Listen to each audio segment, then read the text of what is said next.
Jumpa lagi kita Bapak Ibu. Bismillahirrahmanirrahim. Assalamualaikum warahmatullahi wabarakatuh. Kali ini Bapak Ibu izin admin ingin berbagi kembali informasi bahwa Menpan RB telah menerbitkan satu keputusan penting untuk tenaga honorer. Jadi simak nanti penjelasan Menpan RB Bapak Ibu.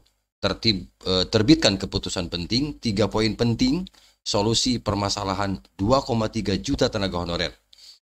Dan ini tentu upaya pemerintah paling lambat Desember ya 2024 ya, untuk terkait dengan bagaimana solusi-solusi yang ditawarkan pemerintah terkait dengan 2,3 juta tenaga honorer yang ada di Indonesia ini Bapak Ibu. Silakan nanti disimak Bapak Ibu videonya sampai tuntas.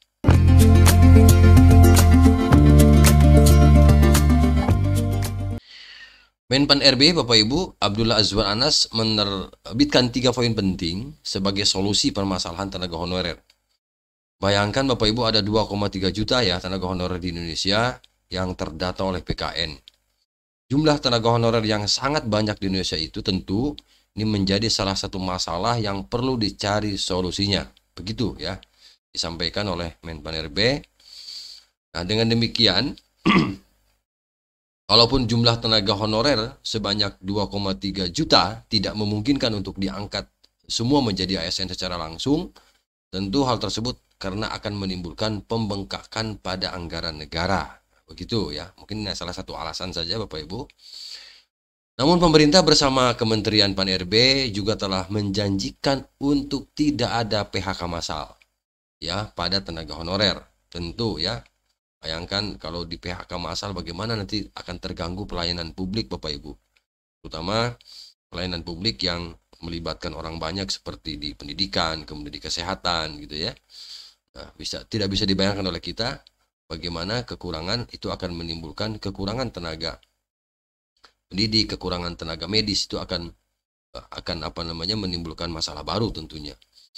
Nah, sebelum itu Bapak Ibu Menpan RB juga telah menerbitkan surat edaran nomor B/1527/M dan seterusnya 2023. Berdasarkan surat edaran tersebut, Menpan RB mengeluarkan 3 poin penting sebagai solusi dalam mengatasi permasalahan tenaga honorer. Nah, 3 poin penting ini Bapak Ibu ditujukan untuk seluruh PPK, instansi pusat dan instansi daerah. Artinya kalau PPK itu kan pejabat pembina kepegawaian. Kalau di kabupaten berarti bupati, wali kota, ya kalau di provinsi berarti gubernur ya, termasuk di pusat juga. Nah, berikut 3 poin penting itu Bapak Ibu yang diterbitkan oleh Menpan RB sebagai solusi permasalahan tenaga honorer.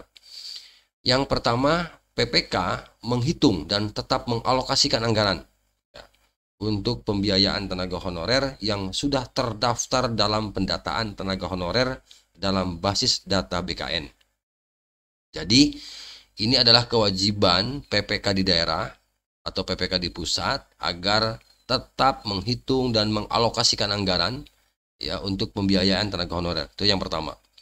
Yang kedua adalah bahwa dalam mengalokasikan pembiayaan tenaga honorer dimaksud pada prinsipnya tidak mengurangi pendapatan yang diterima oleh tenaga honorer selama ini. Artinya Bapak Ibu, jika selama ini tenaga honorer menerima upah paling tidak sama ya. Paling tidak sama untuk tahun berikutnya yang diterima oleh teman-teman honorer itu. Ya kalau bisa lebih kan. Nah, tapi tergantung anggaran juga. Itu pada prinsipnya tidak mengurangi pendapatan. Kemudian yang ketiga, P3K dan pejabat lain, Bapak Ibu, dalam hal ini pemerintah daerah dilarang ya, mengangkat pegawai tenaga honorer untuk mengisi jabatan ASN atau tenaga honorer lainnya. Jadi ini adalah larangan sebagaimana surat yang sudah beredar, termasuk juga di Undang-Undang ASN nomor 20 tahun 2023 yang terbaru, juga jelas dinyatakan bahwa tidak ada lagi pengangkatan pegawai tenaga honorer ya. Itu jelas per 28 November 2023 itu ya. Itu Bapak Ibu. Nah, larangan pengangkatan tenaga honorer ini untuk mengisi jabatan ASN juga diatur dalam, nah itu yang tadi sampaikan. Larangan tersebut juga berlaku untuk pejabat lain di instansi pemerintah yang melakukan pengangkatan tenaga honorer baru.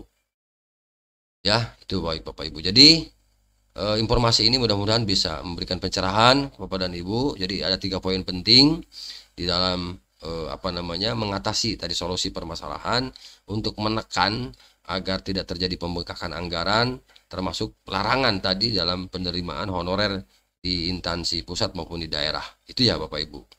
Jadi mudah-mudahan kita berdoa sampai dengan Desember 2024 ini tuntas ya, dalam rangka tadi merubah status 2,3 juta tenaga honorer di Indonesia.